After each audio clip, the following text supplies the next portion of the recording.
Hello guys, in this video I'm going to show you how to set whether you would like to get a notification in case your speed limit is exceeded on the Sygic GPS application.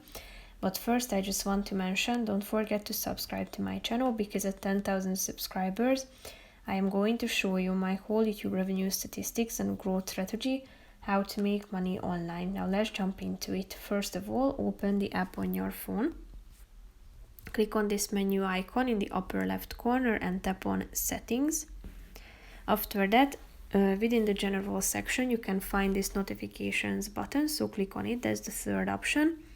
And here, if you tap on the Speed Cameras button, you will be able to set the notification with the sound in case the speed limit is exceeded.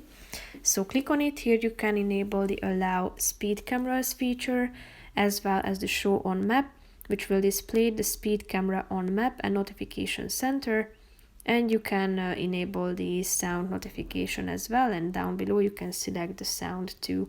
So that's pretty much it for this video guys. See you in the next one. Bye bye.